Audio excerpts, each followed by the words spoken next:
مشى يزورو لقاه كبر في العمر فحالو.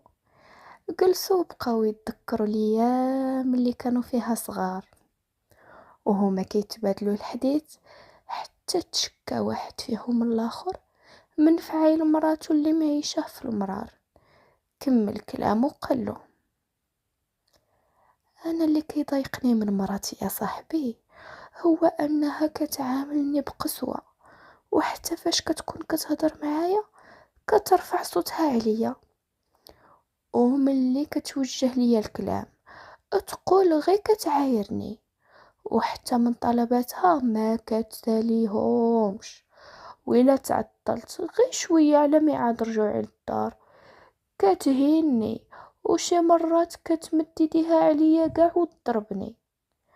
مراتي ما يقدر عليها غير اللي خلقها يا صاحبي.